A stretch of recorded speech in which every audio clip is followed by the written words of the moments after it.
So again, thanks everyone for being here today. We are going to learn about video captioning. So if you're here for video captioning, you're in the right place. My name is Tiffany, for those who don't know me. I am the communications coordinator here, and I'm also part of the accessible technology team. And so before we dive in, I do want to just, for those who may be new to campus, or who haven't had a chance to attend one of our trainings or hear much about us, I wanted to kind of introduce Accessible Technology Team, or ATT, as you'll see it sometimes, and just kind of let you know what we do here on campus. We're a group, we're made up of faculty and staff from across different areas here on campus, and we're here pretty much to support accessibility work. We kind of have this idea of, Big Bend as a campus community being collectively responsible for accessibility here. And so we're just kind of here to support that mission, provide training, provide some help, be a resource for those who need to do accessible documents, content, different things like that. We are separate and different from the Accommodations and Accessibility Services Office, formerly known as DSS. That's a totally different thing. And Rebecca's here on this call too, so you might be working with her.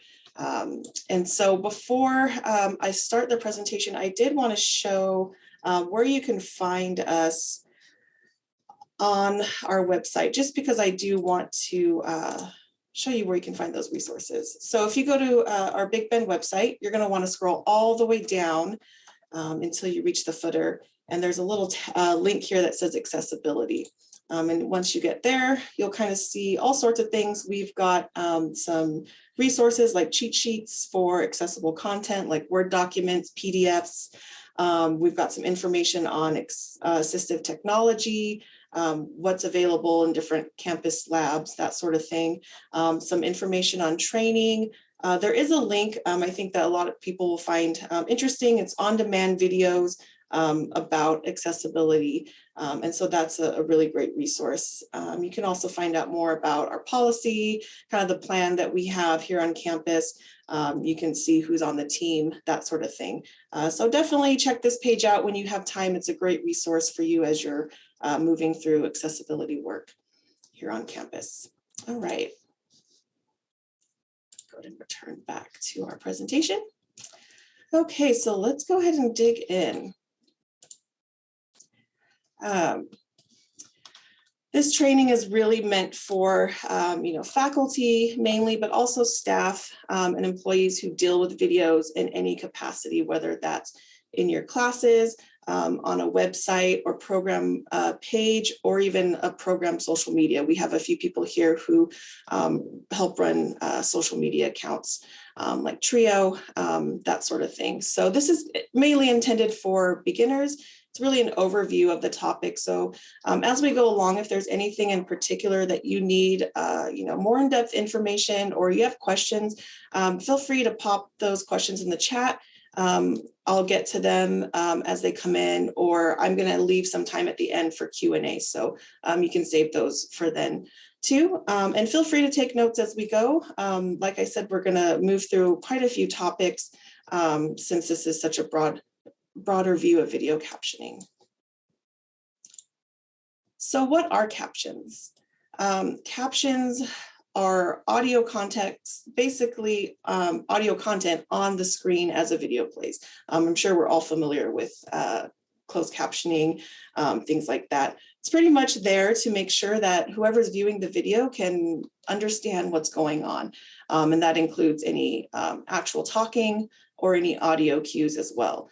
It really came about in the 70s as, captions, they were introduced, but it wasn't until the 80s that they became actually mandated for all the broadcast television in the United States. The first captions, though, they're not like what we see today where we can click them on and off. They were what's called open captions. So they're part of the video itself. And then closed captions followed after that. And that's, like I said, what we're kind of familiar with today.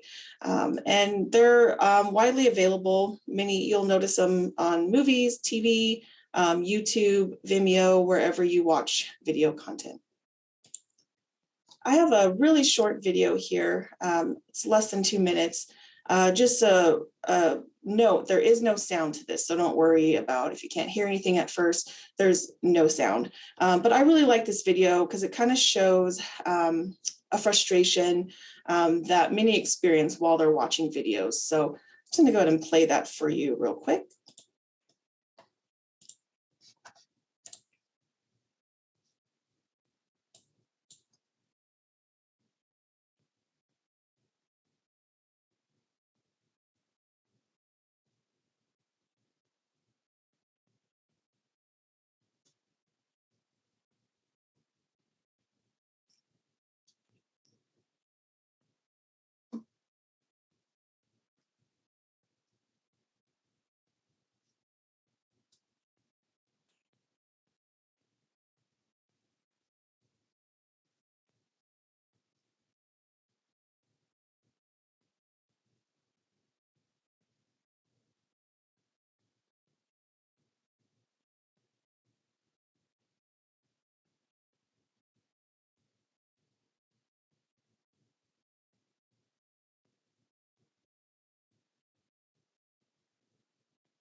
Okay, yeah, so I really enjoy sharing that video.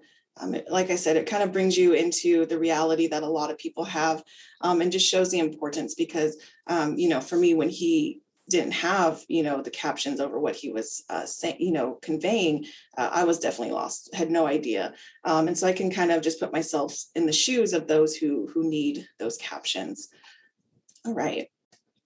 So let's keep talking about why captions are important. Of course, we have accessibility reasons for those who are deaf or hard of hearing.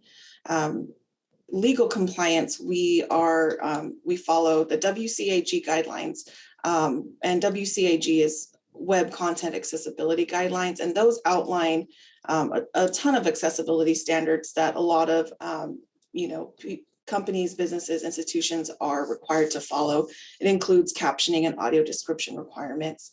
And then, of course, we have better comprehension. You don't need to be deaf or hard of hearing to benefit from captions. Think of a student or someone who's learning English, and English isn't their native language. And so there's, this idea that being able to read and hear at the same time can help with that cognitive reinforcement. And it can also enhance the experience for those, who don't speak English, who might need a second or, just some extra emphasis on what's being said. There's also flexible viewing in sound sensitive environments. So now think of the student who watches instructional videos or watches video content on your program website while they're on the bus or while their kids are eating dinner or watching TV. I know that personally, I like to watch videos on social media without sound, even if I don't need to. And so there was a survey done where 85% of Facebook videos are played without sound. And so I think a lot of you can probably relate to that fact too. And so that benefits, sure, we can turn the sound on and hear it, but it's a great benefit. And then, of course, a lesser benefit to some maybe, but increased SEO, which is search engine optimization and video views. Search engines can't crawl. They can't watch a video, but if you have transcripts, they sort of know what it's about and can index it. YouTube videos, they found that there were more views in the first 2 weeks and over its lifetime if a video had captions versus one without. So why do you, or when do you need to caption videos? Let's talk about that specifically with our roles here at Big Bend. So when you have instructional videos or film that you host on Canvas or that you show in your classroom if you're in person. When you also have video on our Big Bend website or athletic site, those have to be captioned as well. And then when you have any public facing promotional or marketing videos, so a lot of programs will do marketing videos and they'll post it on their Facebook page. Those should be captioned as well. So those are just a few of the main reasons why you need or when you need to caption those videos. All right. Also, if we lived in a perfect world, I would just say all videos need to be captioned all of the time, right? Just go ahead and get them all done. But realistically, that's not possible, especially with, workloads, time constraints. So we need to prioritize prioritize what videos get captioned over others. I don't like saying that videos don't need captioning, but there are situations where we can place them lower on the priority list. So video content that ideally should be captioned is material that's going to be used, of course, by students, faculty, or staff who are hard of hearing or who need that accommodation. Of course, material that's public facing and on our website. And if you're going to be using video content multiple times over a couple of quarters, if it's not a one-time use video, it should be captioned as well. And then, as far as lower on that list, like I mentioned, full lectures that are only going to be used for a quarter, I would say if you don't need to provide that for a student, then go ahead and, put that lower on the list. The same goes for, if you are an instructor and you respond to students with a quick video, explaining a concept or giving feedback to a project. And it's just for that student or just for a small group. That doesn't necessarily need to be high on your priority list if you don't have time to get to those. Now, let's talk a little bit about how. How do you caption the videos? Some videos will make sense to, do it yourself as far as, uploading it to YouTube or Facebook and using the auto sync or auto caption feature, or manually writing out a transcript, file, uploading it, that sort of thing. And then of course there's, outsourcing. It might make more sense for you to do that and go through our e-learning department. So a couple options, but before we get into the DIY do-it-yourself version, I do want to introduce Mattias. He is here on this call. He is our e-learning coordinator and librarian. Some of you may have already interacted with him before, but he's going to take us through the process of getting your videos captioned through his area. And then after he's done, we're going to look at the DIY captions. So Mattias, I will go ahead and let you take it over from here. Thanks, Tiffany. Yeah.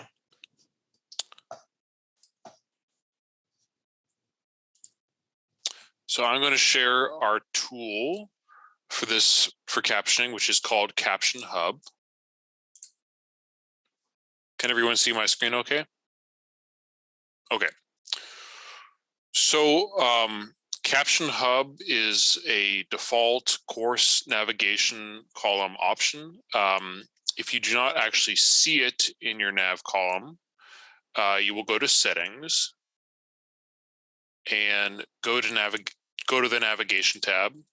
And then in this case, Caption Hub is already up here in the active group. But if you don't see it there, you would find it in the group of inactive links, drag it into the active group, and then click Save at the bottom.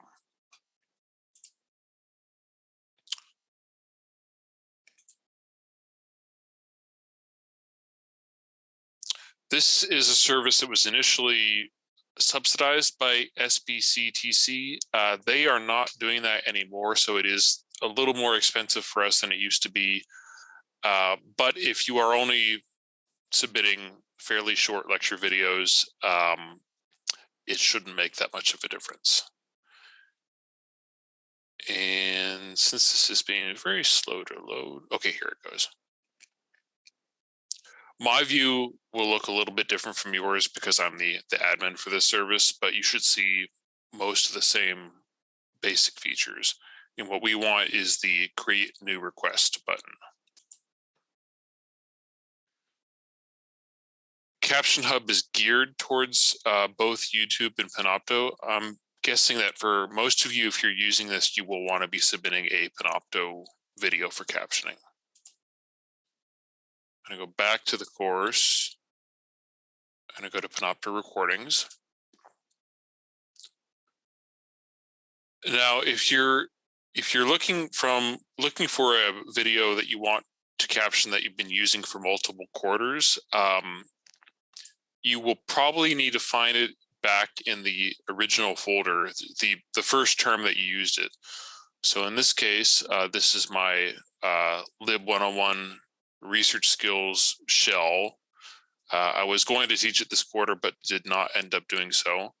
I'm going back to the first time I taught it a year ago. And there's the main batch of lecture videos, which I have been using term after term. And let's find a short one. Let's take the library account one. And what I'm going to do is copy the URL at the top and go back to Caption Hub and drop that URL in there.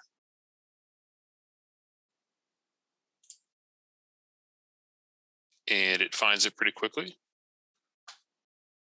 You can check the I own this video option, and then in this gray box, check all these options except for the last one, unless you actually know what that is. I'm not quite sure what the Washington 45 option references. Unless you really need the video captioned right away, please select the 10-day option, since that doesn't carry a surcharge. Often it will get back to you before that deadline. And under license, I recommend CC BY. You can leave group and course ID as the default options. And you don't need to include anything in these last two boxes. And then lastly, submit the request.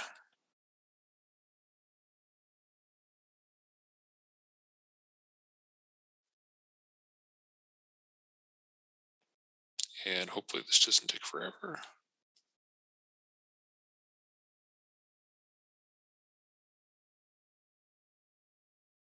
Okay, while that's thinking, we can go back to the request page. And so this is how it looks for me as an admin. This is the list of finished videos.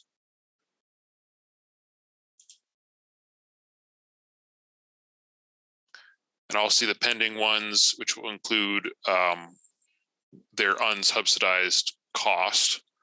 And I will approve the request 99 times out of 100. If I send it back to you, it's probably because it's long and the fee is excessive. That hasn't happened very often. If it does, I will contact you directly to explain it and ask you to pare it down. When you actually get the video back after it's finished processing, what you want is the SRT file. So I'm going to go into one of these finished videos.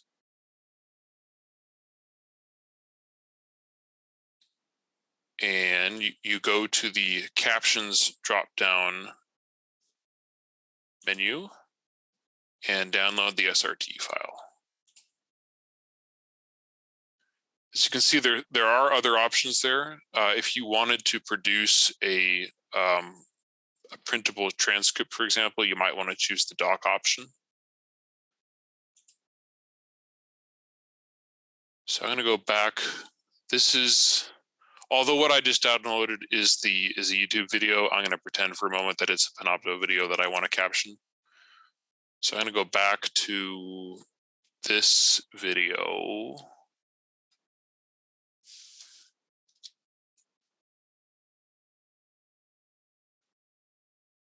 If I can get the dialogue to go away so I can actually click on things.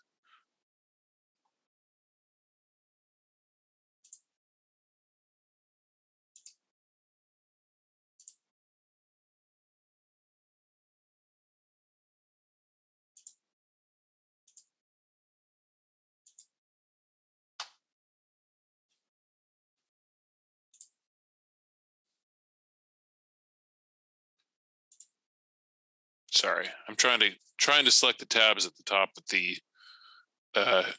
Zoom dialog is getting in the way.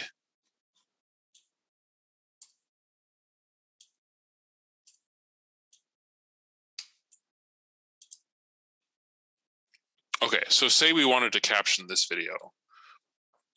We would go to settings.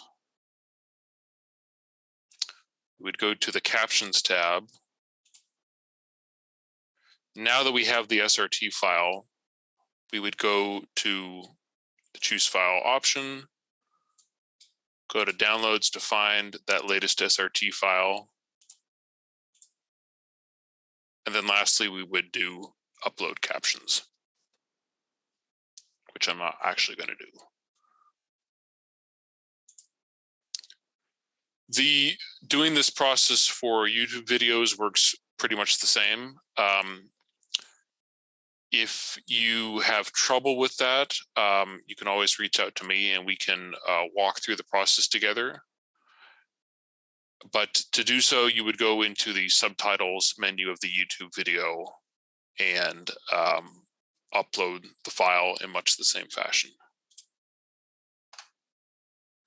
Aaron asked, ballpark, what is a long video? Longer than 10 minutes. I would encourage you to try to keep your videos as short as possible for captioning purposes. If it's a longer lecture that you do plan on using in multiple terms, then we can stretch that a bit. Definitely try to keep your lectures under half an hour for captioning purposes. Are there any other questions about Caption Hub before I turn it back over to Tiffany?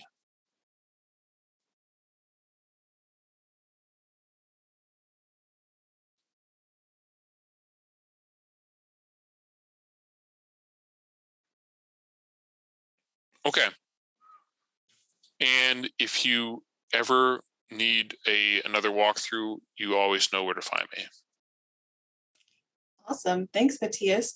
Hopefully that was helpful for some of you who maybe have never even gone through that whole process. So let me get back into sharing my screen so we can continue on.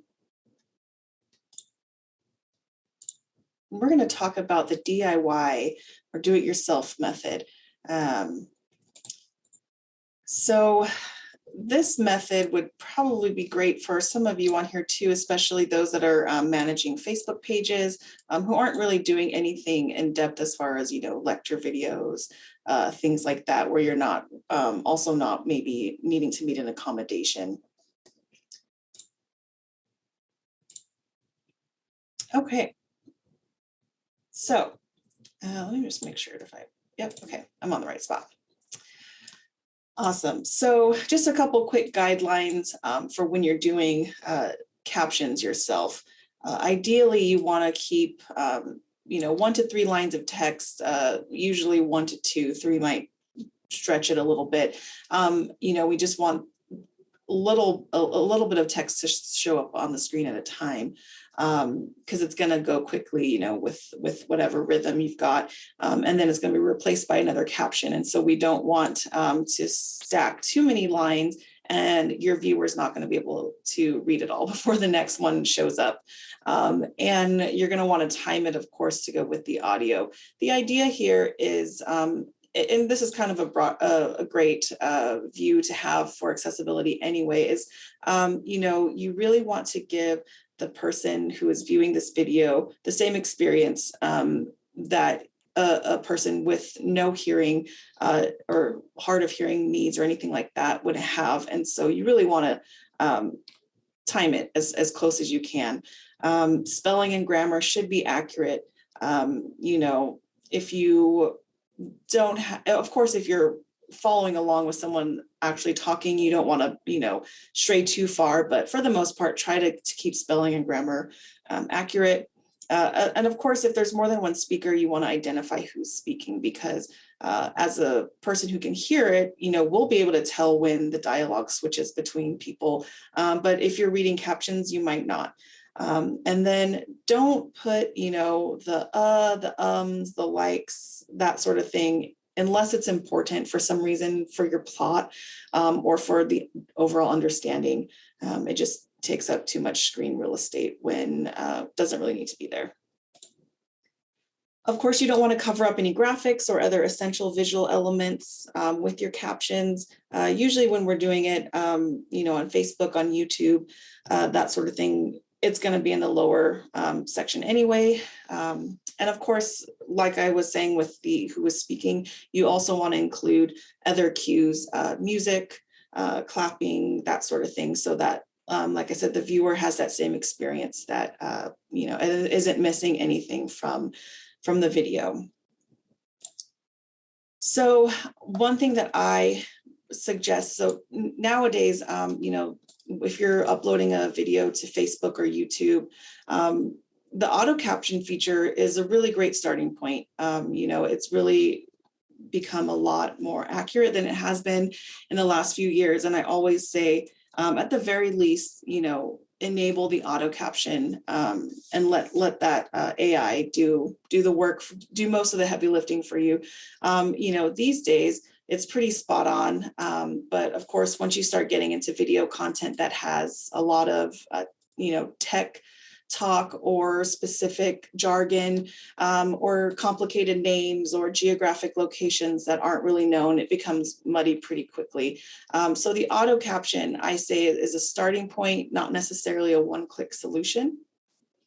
And so with that in mind, you know, it kind of helps as far as not have to do too much heavy lifting. So I'm going to show you a couple of ways how you can do this with YouTube, and then I'll hop over on Facebook because I think those would be the two main ones that if you're not going through somewhere like through e-learning to do your lecture or anything like that, and you just want to do it real quick so it is accessible, you know, I could see someone using YouTube, you know, hosting it on their YouTube channel. I know like Rhonda in the library does this, and then make it auto captioned and then show that video versus, you know, having a video natively on your computer and like sending it to a student as a video response, that sort of thing. So let me go ahead and switch over to YouTube. And then I'll show Facebook because I think there are a couple people in here that help run Facebook pages. Okay, so give me just a second here. Okay, so in YouTube, if you are on YouTube and have a channel, you're pretty familiar with where to go to create content. You know, you have your little creator studio. You can click create and upload a video. I'm not going to upload a new video. I'm going to go ahead and show you on an existing video. So I'm going to go down here to this video and just hit the edit details little pencil button. And so there is a, let's see, you're going to want to go over here to subtitles on the left, if you can see as I'm moving my mouse. Right here, let's see, you can add or you can edit. I'm going to do this. Okay, that'll be fine. So you can see how it brought up a bunch of text. This is a walking tour of the AMT building. And it's not bad, it's not horrible. But for example, I'm gonna go in and of course names, you know, need to be capitalized and that sort of thing. But here's a sentence that I know is wrong. And it says, everybody to look at, oh, here we go. Unique objects for the airframe and power fly division. That's not what it's called. It's called power frame or power plant, sorry.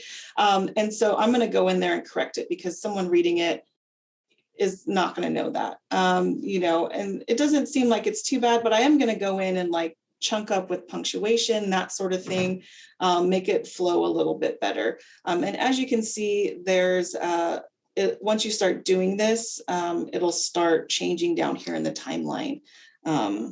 But for, you know, an auto thing, and of course it's had time to the AI for it to work. If you just upload a video, it might take a few minutes, but this has already done most of the work for me. And so that's perfect. I can just go in and fine tune it. And then, you know, you'll publish it. And whenever someone clicks on the closed captioning button, when they're watching the video, they'll be able to choose whatever you've published. Okay, so I'm going to get out of that just because I don't want to ruin anything that I've already done. And then I did want to also hop over to a Facebook page to kind of show you how you can do it too if you're uploading something for your, you know, like a trio page or an athletics page, that sort of thing. You're going to go to, and like I said, if this is your situation, you kind of already know how to navigate. So I'm going to kind of just gloss over how to get to different things. But I'm going to go to where my videos are. And for this, I'm not going to upload a new video just because I don't want to complicate things. But I'm going to click on anything. So I'm going to, I'll click on the most recent video. I'm going to, let's see, I think I might have to actually click on it to get to that spot. So this is, I really enjoy. I'm just going to turn the sound down because I don't want to confuse anybody. This is a video that I uploaded, and I'm going to go to video options. So when you're doing this new, you're going to see the posts and you're going to see video options. You're going to go to the caption section, and I've clicked auto generate, like I said, because it just does most of the work for you. There is an option to upload a file. So those different files that you saw Mattias go through, if you have one, like say this is a video you've already gotten captioned or you're taking it from YouTube. Some things that I like to do too is post it on YouTube, do one auto caption, correct it, download that file, and then upload it on Facebook. That way I'm not going into 2 different video editors to fix the captions, if that makes sense. And I would just upload it. And then once you do that, the auto, sometimes though, the reason why I've started to do it that way is because the auto captions on Facebook, you don't get to really tailor. So I think the way to do it is to, if this is a video that, you know, you're just slammed with time, you just don't have the resources to caption it properly. If it's a video that, you know, doesn't have too much jargon or too many names or anything like that, that would be confusing to people. Go ahead and do the auto caption. Maybe, you know, you can fine tune it at a different time. But really, you don't want to put a video up there without even doing that, because what will happen is when people are viewing it on Facebook, it's just not going to have captions. And nothing's more frustrating than just not even having the option of looking at auto captions, as wrong as they might be sometimes. That's going to be the preferred way over none. And so once you're done with that, you're going to save everything and then give it a minute and look at your video again. And you can turn captions on and watch it with that. Let's see if I can, yeah, I'm not going to go through that because I don't know how to do it without the Zoom stuff getting in the way. So that's just another example of how you can do it on those 2 social media channels. And, you know, it does take a little bit of time and effort, but it's really worth it, I think, because like I said, nothing's more frustrating than someone not being able to access what you've put out there. And the idea is to definitely just give everyone the same experience. Okay, so that is all I have as far as an overview of video captioning. You know, we talked about why it's important, some of the mindset we can have around the importance of it, you know, how to prioritize which videos need captioning, We showed you how to do it yourself or get it outsourced if it's for your classes, that sort of thing. And so I really just wanted to leave the rest of the time here if there are any questions, anything that you'd like more me to go more in depth in, and feel free to ask, specific to you questions. We're a smaller group, so definitely if something only pertains to you, that's okay. I'd like to get you that information. So yeah, go ahead and feel free to ask any questions. You can even pop it in the chat if you don't have a mic, or if you're not able to, if that's easier. Jenny says, is it possible to add additional caption options in other language like Spanish and Russian? I'm going to say it's probably possible. I have not explored that, but I do like that thought, Jenny. Mattias, I don't know if there's anything on your end that you want to chime in, but I would say that I'm definitely would like to look into that for the social media part of it and YouTube, because I've not done it, but I'm assuming it's possible. Possible. I know that for a couple of our most important e-learning videos, what we've done is we've done this process with Caption Hub and uploaded the captions in English, and then I have gotten our program assistant Cassie, who is fluent in Spanish, to translate those in the provide a manual translation, and then we've added those translations line by line to the subtitles in YouTube. Is there a more efficient way to do it? Probably, and I have been meaning to look into that, but I'm not sure if there is one through Caption Hub per se.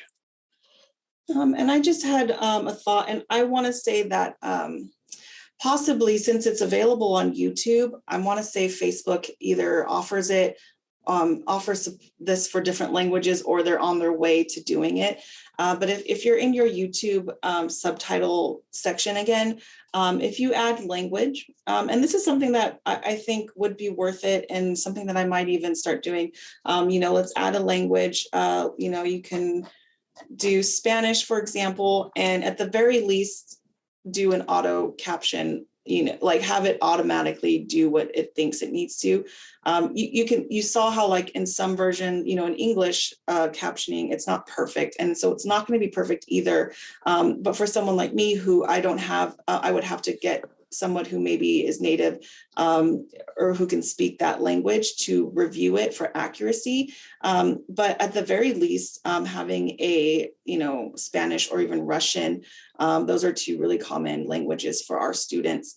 And even just at the very least, having that option be the auto caption bare minimum, I think that might be a little bit better. So yeah, that's something I think is a very great point, and something that we can start doing, because as you can see here on the YouTube, called it the YouTube. I hate when I do that, but on YouTube, you can see all the different language options. And so Spanish is definitely one of them. So yeah, I think hopefully that answered your question. So for everyone who does YouTube stuff, that's a really great thing to start doing, is to just auto caption it in a different language. Thanks for that. Okay, are there any other questions or anything? Again, if you need anything, if you think of something outside of this, you can go to that website. Like I said, go to our main website, scroll all the way down, click on accessibility. And on the bottom, there's a link for the accessible technology team members.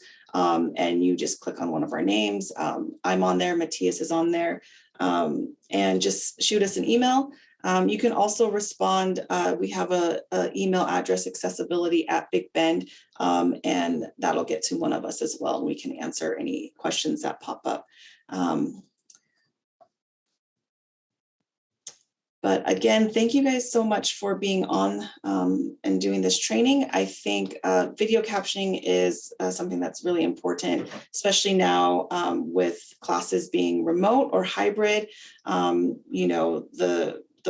video content is probably, you know, there's probably more of that happening. So really thank you for your interest. And yeah, if you need to stick around for some questions, please do. Other than that, I think you're free to continue on with the rest of your day, which is almost over. So that's a plus. All right. Thanks, everyone.